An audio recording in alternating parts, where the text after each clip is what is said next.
Detox நேயர்களுக்கு வணக்கம். அதிமுகவை பத்தி தாவேகா தலைவர் விஜய் அவர்கள் ஒரு விஷயம் சொன்னாரு. அதிமுக கட்சி வந்து பார்த்தீங்கன்னா, தீர்ந்து போன சக்தி அப்படின்னு சொல்லிட்டு என்ன பண்ணிட்டாரு, அவர் சொல்லிட்டாரு.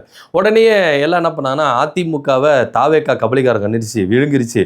ஸோ அதனால அதிமுகவில் இருக்கிற நிர்வாகிகள்லாம் என்ன பண்ணிட்டாங்க, தீர்ந்து போயிட்டாங்க. அங்க இருந்த கூடாரமே காலி ஆயிடுச்சு.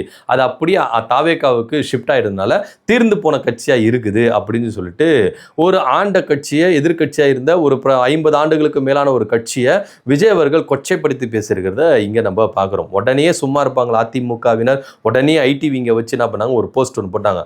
ப்ரோ, இது வந்து தீர்ந்து போன சக்தி இல்லை, தீர்த்து கட்டப்போக சக்தி அப்படின்னு சொல்லிட்டு தெரிக்க விட்டுருக்கிறாங்க சோசியல் மீடியாவில். கொஞ்சம் விஜய் அவர்கள் வார்த்தையை அளந்து பேசணும் அப்படின்னு சொல்லிட்டு தான் எடப்பாடி பழனிசாமி கூட என்ன பண்ணியிருக்காரு, சொல்லியிருக்கிறார். திமுக கூட தான் எங்களை பார்த்து என்ன சொல்லுச்சு, 10 தோல்வி பழனிசாமி, 10 தோல்வி பழனிசாமின்னு சொல்லிச்சு. இன்னைக்கு அந்த கட்சி என்ன பண்ணியிருக்கு, தோத்து போயிட்டு உட்காந்துருக்கு.